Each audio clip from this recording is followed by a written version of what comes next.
কোথায় যাচ্ছে এই কেন এই ছিলাম আসি এই আসতো ছিল এমনি শুয়ে যাবো আর কোথায় যাচ্ছে দেখছো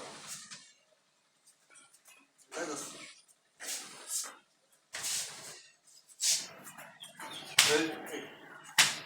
আর কোথায় যাচ্ছে এই কেন মারতে পারবা না এক হাত এটা যাকে মারতেছি ওটাতে মারতেছি আমি কেন বুঝতে পারছি এই যাচ্ছে ঠিক আছে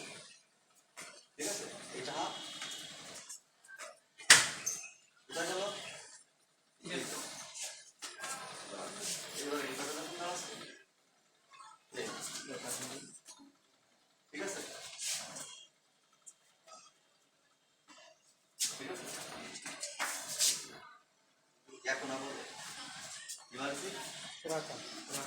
এই আসি ঠিক আছে এখানে আমি এটা এখানেই দিচ্ছি কেন না 10 গোলাপ ঠিক আছে বুঝতে পেরেছো চলো ঠিক আছে পয়েন্ট এগুলো মান দিয়ে কিছু হবে না ঠিক আছে ভিডিও দিতে হবে